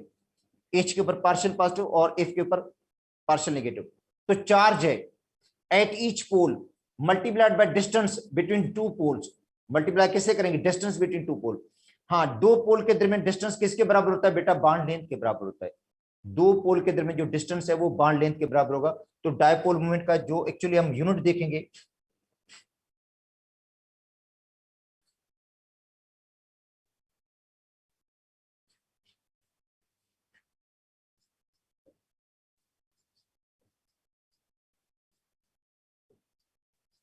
डायपोल मूवमेंट, तो म्यू बराबर होता है E इंटू डी। E है कूलम, और डी का मतलब डिस्टेंस का मतलब है मीटर। तो क्या हो जाएगा यूनिट इसका? कूलम मीटर हो जाएगा बेटा। कूलम सेंटीमीटर नहीं है, कूलम मीटर है ये। तो इसका जो एसआई यूनिट होगा वो कूलम मीटर हो जाएगा।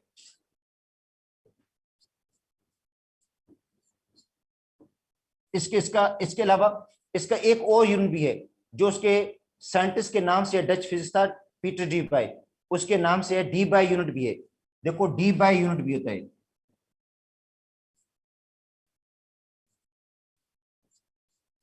तो 1 D बाई किसके बराबर है बेटा? 3.335 इंटू 10⁻³ कूलम मीटर, ये याद कर लो। तो ये बेसिक चीजें हैं बेटा, ये क्योंकि पुराने सिलेबस के अंदर सिंध के अंदर भी है, पंजाब के अंदर भी है, फिर सब सिलेबस के अंदर डायपोल मोमेंट तो है टॉपिक, तो आ सकता है क्योंकि क्वेश्चंस जो है वो चेंज भी कर सकते हैं, ये थोड़ा कुछ टॉपिक से हटकर भी दे सकते हैं। तो डायपोल मोमेंट जो होगा 1D बाय जो है 3.335 इंटू 10⁻³ कूलम मीटर के बराबर है। ठीक है, वो रीजन ये कि डायपोल मोमेंट का जो ऑर्डर होगा पावर का वो -30s में होगा। पावर क्या होगा बेटा, -30s में होगा। कोफिशिएंट भले चेंज हो जाए, ये क्वेश्चन चेंज होगा मगर पावर चेंज नहीं होगा, -30s होगा। ठीक है, वो इसलिए कि चार्ज जो इलेक्ट्रॉन की होती है वो होती है -19 कूलम।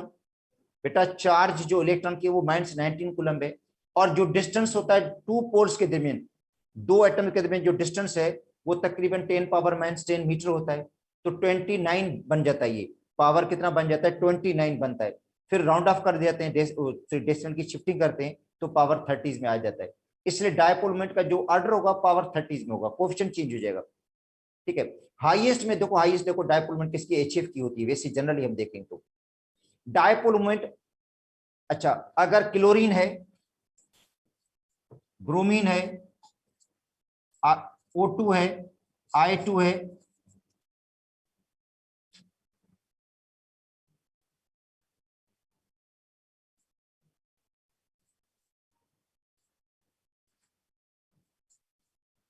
I2, H2, इनकी डायपोल मोमेंट 0 होती है, नॉन पोलर है ये बेटा, ये नॉन पोलर मॉलिक्यूल, इनकी डायपोल मोमेंट 0 है।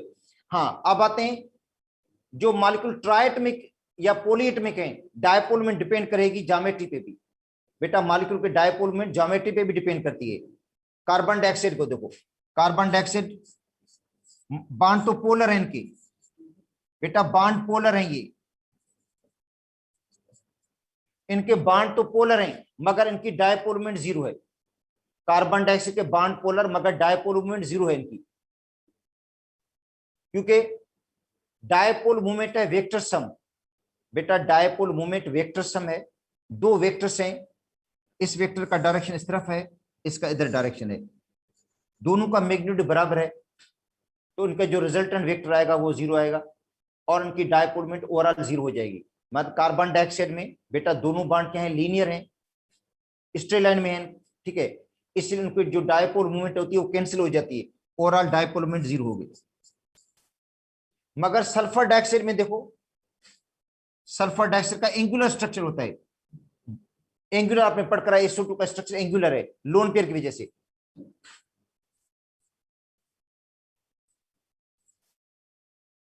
बेटा इसका एंगुलर स्ट्रक्चर है तो डायपोल मूवमेंट 0 नहीं होगी। बेटा ये एंगुलर स्ट्रक्चर है इसका, एंगुलर या बेंट स्ट्रक्चर।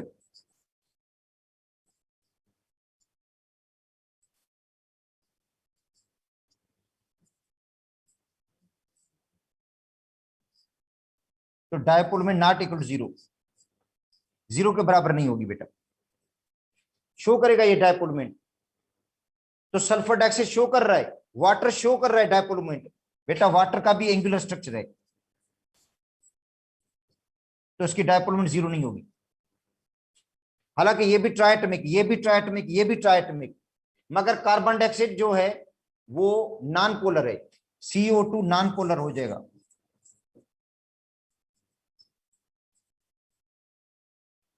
बेटा कार्बन डाइऑक्साइड का मॉलिक्यूल नॉन पोलर है,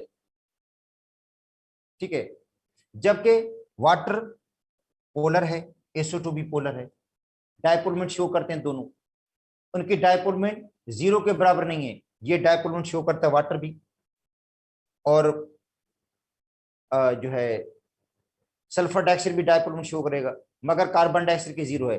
कार्बन टेट्राक्लोराइड की भी 0 होती है डायपोल मोमेंट, और मीथेन की भी 0 है। देखो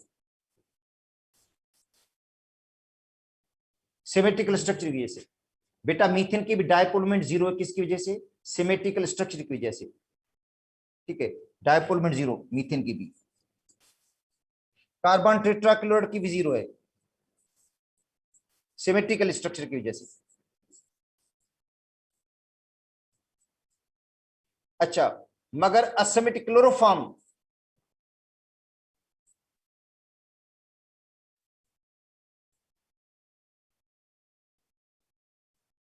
not is equal to 0।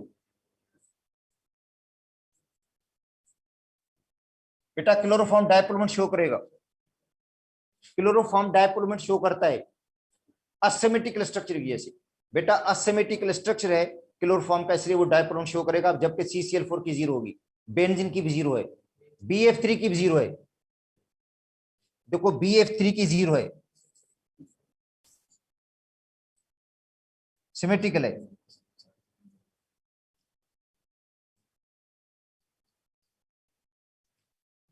Dipole moment cancel हो जाती है।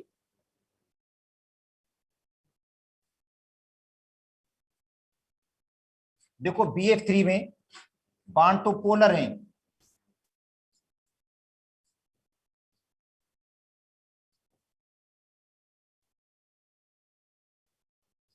बेटा इसकी देखो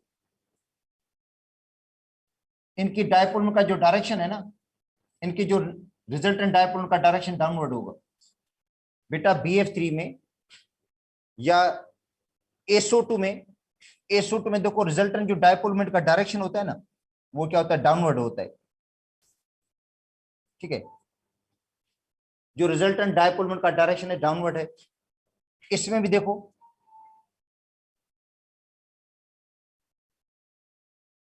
BF3 का जो रिजल्टेंट डायपोल मोमेंट का डायरेक्शन डाउनवर्ड है और ऊपर भी बॉन्ड है, तो उससे क्या हो जाएगा, कैंसिल हो जाएगा और ओवरऑल डायपोल मोमेंट 0 हो जाएगी BF3।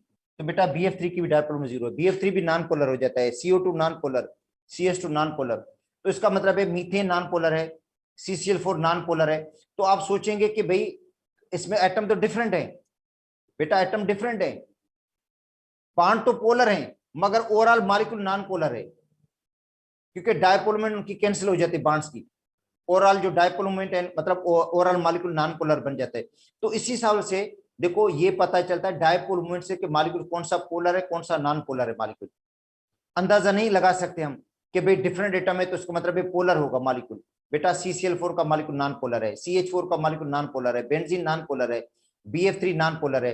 हालांकि इनके अंदर सबके अंदर डिफरेंट एटम मौजूद है, उसके बावजूद ये बॉन्ड नॉन पोलर है ये। ठीक है, अब आते हैं आयनिक करेक्टर पे। तो बेटा आयनिक करेक्टर में दो चीजें देखी जाती हैं, एक तो इलेक्ट्रॉन का डिफरेंस हम देखते हैं। ठीक है, इलेक्ट्रॉन के डिफरेंस पे डायपोल में डिपेंड करते हैं अगर दो एटम है। अच्छा, एक होती है ऑब्जर्व डायपोल मोमेंट और एक होती है कैलकुलेटेड डायपोल मोमेंट। कैलकुलेट करते हैं हम डायपोल मोमेंट, कैलकुलेट करते हैं किससे, बॉन्ड डिस्टेंस से, charge multiplied by bond distance. Charge को मल्टीप्लाई कैसे करते हैं, बॉन्ड डिस्टेंस से। तो ये हो जाती है कैलकुलेटेड डायपोल मोमेंट, मतलब डायपोल मोमेंट जो हमने कैलकुलेट किए फार्मूले से, मतलब ये थ्योरेटिकल डायपोल मोमेंट हो जाती है, समझे बेटा, थ्योरेटिकल हो जाती है कि भाई डायपोल मोमेंट बराबर है किसके, E into D, charge into distance, charge को मल्टीप्लाई करेंगे डिस्टेंस से, डायपोल मोमेंट निकल जाएगी। और एक होती है ऑब्जर्व डायपोल मोमेंट के मतलब है हमने ऑब्जर्व कितनी की उसकी डायपोल मोमेंट, मतलब प्रैक्टिकली कितनी हमने डायपोल मोमेंट उसको डिटरमाइन किया। ठीक है, उसका हम क्या करते हैं, परसेंटेज निकालते हैं बेटा, उसी को हम कहते हैं आयनिक करेक्टर। तो बेटा आयनिक करेक्टर देखो इसके अंदर लिखा हुआ है ना, percentage of the ionic character. तो परसेंटेज जो आयनिक करेक्टर का है वो डिपेंड करता है dipole moment observe divide by, ठीक है, जो हम आयनिक कंपाउंड के निकालते हैं डायपोल मोमेंट। ठीक है, आयंस को चार्ज को मल्टीप्लाई करेंगे डिस्टेंस से, मल्टीप्लाइड बाय 100, तो ये निकलेगा परसेंटेज डायपोल मोमेंट का। तो बेटा डायपोल मोमेंट का अगर परसेंटेज निकालना चाहें, परसेंटेज ऑफ आयनिक करेक्टर, तो ये है म्यू ऑब्जर्व, मतलब डायपोल मोमेंट ऑब्जर्व जो की हमने, ठीक है, और divide by mu dipole moment ionic जो हमने कैलकुलेट की, मल्टीप्लाइड बाय 100, 100 से हमने मल्टीप्लाई करेंगे। इस हिसाब से HF की भी डायपोल में निकाल सकते हैं, HCl की भी डायपोल में निकाल सकते हैं, मगर डेटा गिवन होगा तभी निकाल सकते हैं। ठीक है, और इस हिसाब से अब देखो HF जो है 43% आयनिक है,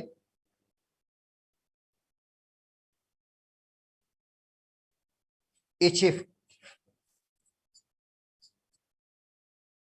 कितना है बेटा, 43% आयनिक। और कोलिन कितना है, 57% कोलेंट है।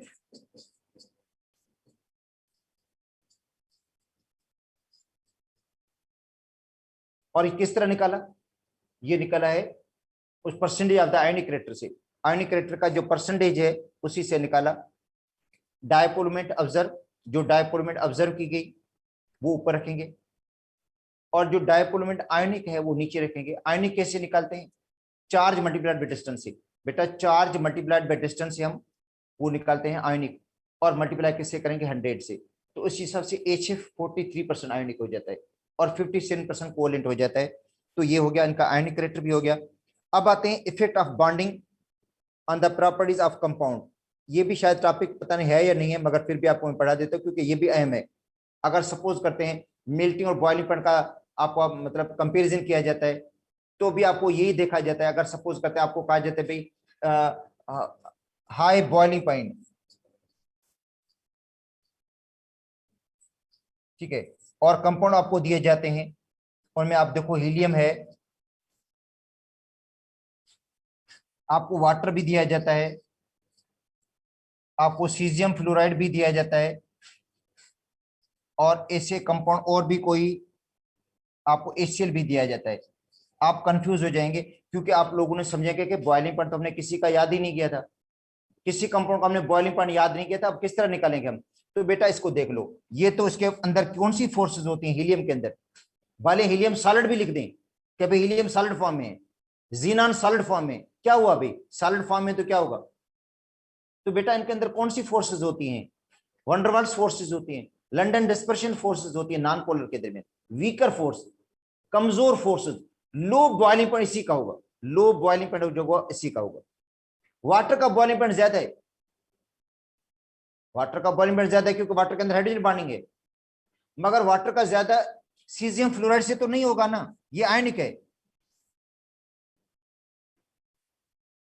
ये बेटा सीजियम फ्लोराइड आयनिक है, तो सबसे ज्यादा जो बॉइलिंग पॉइंट होगा वो आयनिक का होगा, ठीक है, होगा सीजियम फ्लोराइड का सबसे। अब वाटर और HCl को कंपेयर करेंगे तो HCl का बॉइलिंग पॉइंट कम होगा क्योंकि HCl से तो HF का बॉइलिंग पॉइंट ज्यादा है, HF से भी वाटर का बॉइलिंग पॉइंट ज्यादा होता है, अभी हमने कंपैरिजन में पढ़ा था। HCl में तो हाइड्रोजन बॉन्डिंग भी नहीं होती, HCl में हाइड्रोजन बॉन्डिंग होती नहीं है, HCl में तो डायपोल डायपोल इंटरेक्शन होती है। HCl पोलर है तो उसके अंदर डायपोल डायपोल इंटरेक्शन होगी, बेटा HCl के अंदर डायपोल डायपोल इंटरेक्शन होती है ना, पोलर है HCl, हाइड्रोजन बॉन्डिंग HCl में नहीं है, ठीक है।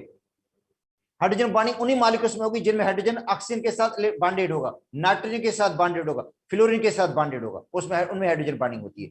तो बॉइलिंग पॉइंट का ट्रेंड ये हो जाएगा, सीजियम फ्लोराइड का ज्यादा होगा, देन वाटर का ज्यादा होगा, वाटर के बाद HCl का ज्यादा होगा, HCl के बाद हीलियम का होगा। अब सारी फोर्सेस के अंदर आ गई हैं, मैं बता दूं, इसके अंदर आयनिक बॉन्ड है, इसके अंदर हाइड्रोजन बॉन्ड है जिसकी वजह से, इसके अंदर डायपोल डायपोल इंटरेक्शन है, इसके अंदर लंडन डिस्पर्शन फोर्सेस है, इसलिए बॉइलिंग पॉइंट जो होगा सबसे लोएस्ट इसका होगा और सबसे हाईएस्ट इसका होगा। तो कभी कभी ऐसे क्वेश्चंस आ जाते हैं जनरल कंसेप्ट के हिसाब से, तो बेटा जिसके अंदर देखो जो बॉन्डिंग है वो डिपेंड करता है फोर्स ऑफ अट्रैक्शन पे कि किस कंपाउंड के अंदर कौन सी फोर्स ऑफ अट्रैक्शन है। सबसे ज्यादा जो फोर्स ऑफ अट्रैक्शन है वो आयनिक है, स्ट्रॉन्गर आयनिक होती है बेटा, आयनिक कंपाउंड का बॉइलिंग पॉइंट सबसे ज्यादा होता है। तो इसके अंदर भी यही है, effect of bonding in the properties of the compound. भाई बॉन्डिंग का इफेक्ट किसके ऊपर, कंपाउंड की प्रॉपर्टीज के ऊपर। तो पहले आते हैं सोल्युबिलिटी पे, सोल्युबिलिटी पे देखो, और आप सबको पता है कि पोलर कंपाउंड होते हैं वो पोलर सॉल्वेंट के अंदर डिसॉल्व हो जाते हैं जल्दी, इंट्रैक्शन होती है, लाइक डिसॉल्व लाइक होता है। नॉन पोलर जो सोल्यूट होते हैं वो नॉन पोलर सॉल्वेंट के अंदर जल्दी डिसॉल्व हो जाते हैं क्योंकि लाइक डिसॉल्व लाइक होता है। क्योंकि आयन कंपाउंड को जब हम पानी के अंदर हल करते हैं तो आयंस के साथ पानी के मॉलिक्यूल इंटरेक्ट करते हैं, आयंस को पानी के मॉलिक्यूल घेर लेते हैं और उनके साथ इंटरेक्शन करते हैं और एनर्जी रिलीज करते हैं जिसको हम क्या कहते हैं, सॉल्वेशन एनर्जी। और आयनिक कंपाउंड के अंदर अगर कंपाउंड आयनिक है तो उनके अंदर होता है लेट्स एनर्जी। अगर आयनिक कंपाउंड की लेट्स एनर्जी हाई है तो वो कंपाउंड पानी के अंदर डिसॉल्व नहीं होगा, पानी का अंदर हल नहीं होगा। Calcium carbonate, calcium fluoride, calcium sulphate, calcium phosphate, ये पानी के अंदर डिसॉल्व ही नहीं होते क्योंकि इनकी लेट्स एनर्जी बहुत हाई है। और पानी की जो सॉल्वेशन एनर्जी है वो इनसफिशिएंट है, वो उनको डिजॉल्व ही नहीं कर पाएगी। बाकी अगर जो है पानी की हाइड्रेशन एनर्जी या सॉल्वेंट की सॉल्वेशन एनर्जी हाई हो गई, ज्यादा हो गई, तो हल हो जाएगा। या जिन मॉलिक्यूल में हाइड्रोजन बॉन्डिंग होती है वो पानी के अंदर हल हो जाते हैं। अल्कोहल जैसे पानी के अंदर हल हो जाता है, एसिडिक एसिड पानी के अंदर हल हो जाता है बिकॉज ऑफ हाइड्रोजन बॉन्डिंग। तो जो दो कंपाउंड ऐसे हैं जिनमें दोनों में हाइड्रोजन बॉन्डिंग है तो वो आपस में डिजॉल्व हो जाएंगे, हल हो जाएंगे। ठीक है, तो बेटा यहाँ पे रोल किसका हो जाता है, तो लाइक डिजॉल्व लाइक का हो जाता है। और दूसरी बात यह है कि आयनिक कंपाउंड के अंदर लेट्स एनर्जी भी रोल प्ले करती है कंपाउंड को डिजॉल्व करने में या नहीं करने में। अगर लेट्स एनर्जी हाई होगी तो कंपाउंड की सोल्युबिलिटी कम होगी, और लेट्स एनर्जी हाई उनकी होती है जिन आयन का साइज छोटा होता है, चार्ज बड़ा हो जाता है। साइज छोटा हो और चार्ज बड़ा हो, जैसे ग्रुप सेकंड वाले हैं, उनका साइज भी छोटा है, चार्ज भी ज्यादा है, तो वो कंपाउंड पानी के अंदर कम हल होते हैं। फर्स्ट ग्रुप के कंपाउंड पानी के अंदर जल्दी हल हो जाते हैं, सोडियम क्लोराइड ये वो कंपाउंड पानी के अंदर जल्दी हल हो जाते हैं क्योंकि उनके ऊपर चार्ज कम होता है बेटा, साइज बड़ा होता है उनका। ठीक है, सेकंड बात होती है सोल्युबिलिटी ऑफ कोवैलेंट कंपाउंड। तो बेटा कोवैलेंट कंपाउंड में तो नॉन पोलर बॉन्ड होता है, कोवैलेंट कंपाउंड के अंदर जो बॉन्ड है, कोवैलेंट बॉन्ड होता है, वो ज्यादातर नॉन पोलर होता है। तो नॉन पोलर किसके अंदर हल होंगे, जारी बात है नॉन पोलर सॉल्वेंट के अंदर। मतलब आयनिक कंपाउंड को पानी के अंदर हल करते हैं या पोलर सॉल्वेंट के अंदर, जबकि कोवैलेंट कंपाउंड जो होते हैं वो ज्यादातर हल होते हैं नॉन पोलर सॉल्वेंट के अंदर, बेंजीन में, कार्बन टेट्राक्लोराइड में, या नॉन पोलर जो सॉल्वेंट होते हैं उनके अंदर वो हल हो जाते हैं। ठीक है, कोवैलेंट कंपाउंड्स। और इनसोल्युबल होते हैं वाटर के अंदर कोवैलेंट कंपाउंड। अच्छा, उसके बाद है आइसोमेरिज्म। तो बेटा आइसोमेरिज्म किसके अंदर होती है, ऑर्गेनिक कंपाउंड्स के अंदर होती है, कोवैलेंट कंपाउंड्स के अंदर होती है, जो डायरेक्शनल है। कोवैलेंट कंपाउंड डायरेक्शनल है, आयनिक कंपाउंड नॉन डायरेक्शनल है। ये बहुत अहम प्रॉपर्टी है कि आयनिक कंपाउंड जो होते हैं वो नॉन डायरेक्शनल है और कोवैलेंट कंपाउंड क्या है बेटा, डायरेक्शनल है। तो आयनिक कंपाउंड में आइसोमेरिज्म नहीं बनेगी, नॉन डायरेक्शनल है। कोवैलेंट कंपाउंड डायरेक्शनल है तो कोवैलेंट कंपाउंड के अंदर आइसोमेरिज्म बनते हैं। तो ये अहम प्रॉपर्टी है डायरेक्शनल और नॉन डायरेक्शनल वाली। ठीक है, तो कोवैलेंट कंपाउंड बेटा डायरेक्शनल होते हैं और ionic compound non directional. Reaction kinetics में देखेंगे तो आयनिक कंपाउंड के रिएक्शन जल्दी हो जाते हैं, आयनिक कंपाउंड के दरमियान रिएक्शन फास्ट होता है। बेटा अगर केमिकल काइनेटिक्स को देखोगे तो आयनिक कंपाउंड के दरमियान रिएक्शन फास्ट हो जाता है, जैसे न्यूट्रलाइजेशन रिएक्शन भी फास्ट होता है, और AgNO3 और NaCl के दरमियान रिएक्शन होता है वो भी फास्ट होता है। तो आयनिक कंपाउंड के दरमियान रिएक्शन फास्ट होता है, जबकि कोवैलेंट कंपाउंड के दरमियान जो होता है रिएक्शन मॉडरेट होता है या स्लो होता है। कोवैलेंट कंपाउंड के दरमियान रिएक्शन क्या होगा, या तो मॉडरेट होगा या स्लो होगा। ठीक है, speed of the reaction of covalent compound. तो बेटा कोवैलेंट कंपाउंड की स्पीड मैंने आपको बता दी थी, या तो मॉडरेट होगी या स्लो होती है। ठीक है, तो ये की प्रॉपर्टीज थी और ये आपको बेटा पढ़ना पड़ेगा। चैप्टर आपका कंप्लीट भी हो गया सारा ये। अब आपके 4 चैप्टर रहते हैं। अच्छा, 4 चैप्टर में मैं आपको बता दूं, चैप्टर 7 तो बहुत छोटा चैप्टर है क्योंकि उसके अंदर बाकी सिर्फ सारे टॉपिक उन्होंने काट दिए हैं, सिर्फ ऑक्सीडेशन रिडक्शन इलेक्ट्रो पोटेंशियल छोड़ा उन्होंने। मतलब इलेक्ट्रोकेमिस्ट्री वाला हिस्सा है, उसके अंदर जो इलेक्ट्रोकेमिस्ट्री वाला पोर्शन है वो है ऑक्सीडेशन नंबर निकालना, ऑक्सीडेशन रिडक्शन वाले रिएक्शंस हैं, वो चीजें हैं सारी इसके अंदर। बाकी सारा जो टॉपिक है वो सारे उन्होंने काट दिए। और 5वां चैप्टर भी है इसके अंदर। ठीक है, 8वां भी है और 6 भी है इसके अंदर, केमिकल इक्विलिब्रियम वाला चैप्टर भी है। तो ईद के बाद देखो, ईद के बाद कोशिश करेंगे आपको थोड़ा ज्यादा टाइम दें और जल्दी, मतलब अब कोशिश करेंगे कि जल्दी सिलेबस आप लोगों का कवर हो जाए, क्योंकि अब कुछ स्टूडेंट्स कह रहे थे कि हमारा डेट आ गई है शायद सितंबर के फर्स्ट वीक की।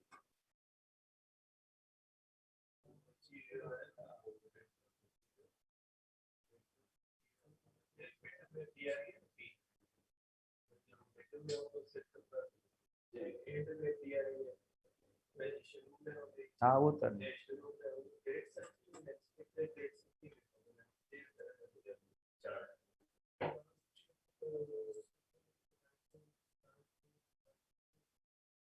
अच्छा देखो बेटे, डाइक्रोमेट मैंने आपको पहले बता दिया कि चार्ट मतलब बुक में है ही नहीं। वैल्यूज याद कर लो, किसकी ज्यादा किसकी कम है। सपोज करते हैं आपको पूछा जाता है HF वाटर है HF की है, वाटर की है, HCl की है, इसमें किसकी डायपोल ज्यादा होगी? वैसे HF की डायपोल सबसे ज्यादा है। HF के बाद मुझे लगता है वाटर की ज्यादा है डायपोलोमेट। वाटर के बाद जो होगा शायद SO2 है। इस तरह के मॉलिक्यूल्स हैं जो कॉमन है, उनको याद कर लो, क्योंकि इन्होंने टॉपिक तो नहीं दिया डायपोलोमेट का, है ही नहीं, आपने देखा होगा ना सिलेबस के अंदर नहीं है डायपोलोमेट का टॉपिक। टॉपिक के बगैर भी हम पढ़ा रहे हैं आप लोगों को, वो इसलिए कि कोई क्वेश्चन ऐसा आ भी ना जाए, ठीक है, इसलिए।